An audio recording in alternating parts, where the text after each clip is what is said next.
আসসালামু আলাইকুম। ঢাকা থেকে ঐশী বলছি। ঐশীস ওয়ার্ল্ডে আরও একবার স্বাগত জানিয়ে শুরু করছি নতুন আরেকটি ব্লগ। টানা 2 থেকে 3 দিন টুকটাক কিছু আয়োজন মিলিয়ে আজকের ব্লগটি সাজিয়েছি। আশা করছি তোমাদের কাছে ভালো লাগবে।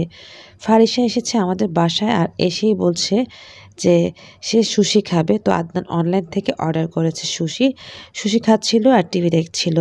তো যাই হোক, এর মধ্যে পরের দিন মানে 20 তারিখে মে মাসে আমাদের অ্যানিভার্সারি। আদনান কেক নিয়ে এসেছে।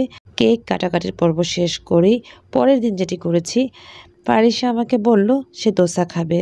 বেসিক্যালি বাবা মা যেহেতু ইউএসএতে আছে, তো আমি ফারিসা আমরা দুইজন সারাদিন খাওয়া দাওয়ার মধ্যে ছিলাম। তো ওকে নিয়ে বের হয়ে গিয়েছি। ঢালির একটা ফুড কোর্ট আছে সেখানে। আর সেখানে এসেছি এই কারণে, এখানে এভরিথিং পাওয়া যাবে যেগুলো ওর পছন্দ। তো ও বলল ফার্স্টেই সে দোসা খাবে। তো আমি একটা দোসার অর্ডার করেছিলাম, বাট এই দোসাটা আমার কাছে মনে হচ্ছিল যে মুচমুচে না। এই যে দেখতে পাচ্ছ টানলে কীরকম নরম রুটির মতো লাগছে। তো ফারিসা এই ব্যাপারটা বুঝতে পারেনি। আমি একটু খেয়ে নিয়ে দেখলাম যে না, এটা পারফেক্ট না। তো ভাইয়াকে বললাম যে পারফেক্ট এটা দোসা দেওয়ার জন্য। তো ভাইয়া সেকেন্ড টাইম আবার আমাদেরকে বানিয়ে দিয়েছে, বাট সেটাও কিন্তু পারফেক্ট হয়নি। একেবারে যে পারফেক্ট দোসা সেটা হয়নি, বাট আগের থেকে কিছুটা ভালো হয়েছিল। যাই হোক, দোসা খাওয়ার পর যেটি করলাম, আমি বললাম যে আমি রাইস বোল নিব। তো বেসিক্যালি রাইস বোল নিয়েছি যে ওরও রাইস খেতে ইচ্ছে হয়েছিল। তো ভাবলাম আমার তো ফেভারিট, তো দুজন শেয়ার করে খাবো।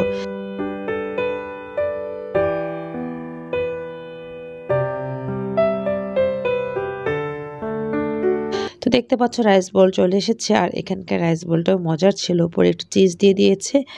আর আমি ফার্স্টে খেয়ে দেখেছি, আমার কাছে খুব ভালো লেগেছে। একটু স্পাইসি আর সস সুইট অ্যান্ড সাওয়ার যেটা সেটা দেওয়া ছিল।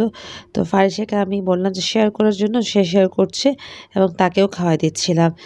আমি যেটা করে থাকি সবসময় খাবার অর্ডার করলে একসাথে খেয়ে নিই, মানে আমার পাশে যে পার্টনার থাকে তো সবসময় শেয়ার করার চেষ্টা করে থাকি, যেটা আমার কাছে ভালো লাগে। এতে করে যেটি হয়, ওরও পছন্দের খাবারও নেওয়া হয়, আমারও পছন্দের খাবার নেওয়া হয়। তো দেখা যায় দুজন এটা শেয়ার করে টেস্ট আমি বুঝতে পারি কোনটা ভালো কোনটা খারাপ হয়েছে বা কোনটা কীরকম সেটা কম্পেয়ার করা যায়। তাছাড়া খাওয়ার একটা টেন্ডেন্সিটাও বেড়ে যায়, তাই না? যাই হোক, আমি এভাবে খেতে খেতে হঠাৎ মনে হলো যে ফারিসাকে আর কি খাওয়া যায়। আজকে তাকে আমি বলেছি যে তোমার যেটা যেটা আজকে পছন্দ, যেহেতু তুমি ছোটো মার কথা শুনবে, তো সব কিছুই তোমাকে খাওয়াবো যেটা তুমি পছন্দ করে থাকো। বেসিক্যালি আমার হাজব্যান্ডের মেজো ভাইয়ের বাচ্চা ফারিসা, যারা প্রথম আমার ভিডিও আজকে দেখছো তাদের উদ্দেশ্যে বলে নিচ্ছি। তো ও আমাকে ছোটো মা বলেই ডাকে।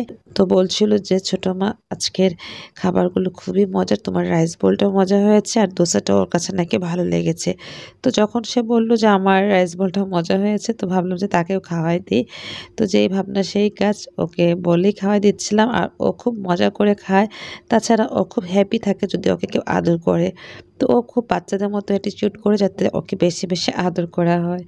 যাই হোক, দোসা খাওয়ার পর না এখানে দেখতে পাচ্ছ মানে সেই ডাবলি বোটের মতো ছোলা বোট যেটা বলে সেটা দিয়েছিল। আর তেঁতুল পানি আমি এক্সট্রা চেয়ে নিয়েছিলাম। তো তেঁতুল পানি দিয়ে আমি এটাকে, মানে টক পানি দিয়ে আমি এটাকে এরকম ঝোল করে বানিয়েছি। এতে করে পুরো চটপটির একটা ফ্লেভার চলে এসেছে।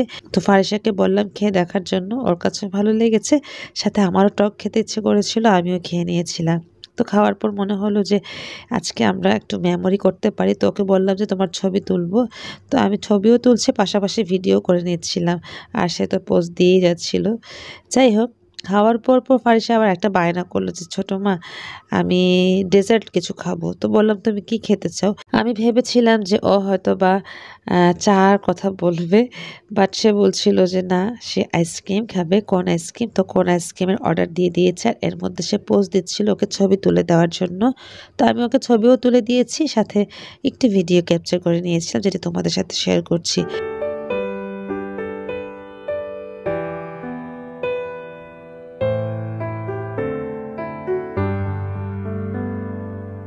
তো দেখতে পাচ্ছ ফারিসা কোন আইসক্রিমটা খাচ্ছে আর আমার সাথে শেয়ার করছে, বলছে ছোটো মা তুমি খেয়ে দেখো অনেক মজা।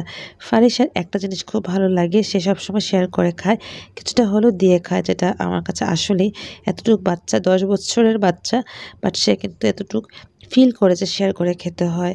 তো আইসক্রিম খেতে খেতে রিক্সায় উঠে গিয়েছি। তো রিক্সা ওঠার পাশে যে চায়ের দোকানটা ছিল সেই দোকান থেকে আমি 1 কাপ চা নিয়েছি।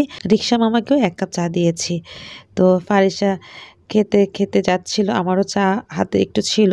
তো রিক্সা মামাটা হেল্প করেছে, বলল যে আপা খেয়ে নেন। তো বললো যে আমি খেয়ে নেওয়ার পর রিক্সা চালাবে।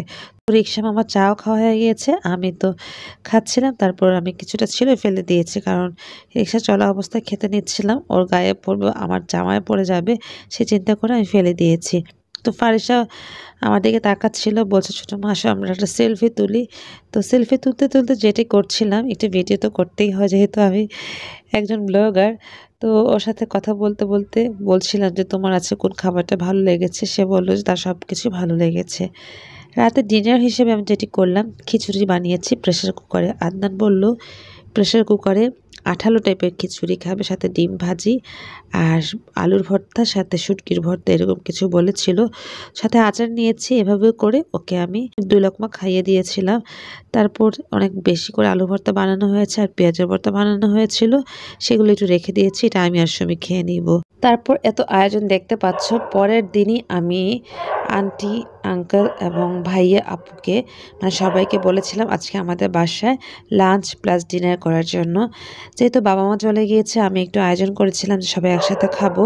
তো বাচ্চারা খুব পছন্দ করে আমাকে ঐশী আন্টি বলে। তো বাচ্চাদের উপলক্ষে সবাই আমার কাছে আসবে, আমরা একসাথে লাঞ্চ করব, সাথে ডিনার করবো, ওই চিন্তা করে আমি অনেক আয়োজন করেছি, মানে আমার মতো করে। তো অনেক করিনি, যতটুকু চেষ্টা করেছি, সময় স্বল্পতা প্লাস গ্যাস থাকে না, ওভাবে করে রেডি করে নিয়েছিলাম, সাথে ভর্তাও ছিল। তো এগুলো আমরা দুপুরে লাঞ্চ করে নিয়ে ডিনারও কিন্তু এগুলোই ছিল।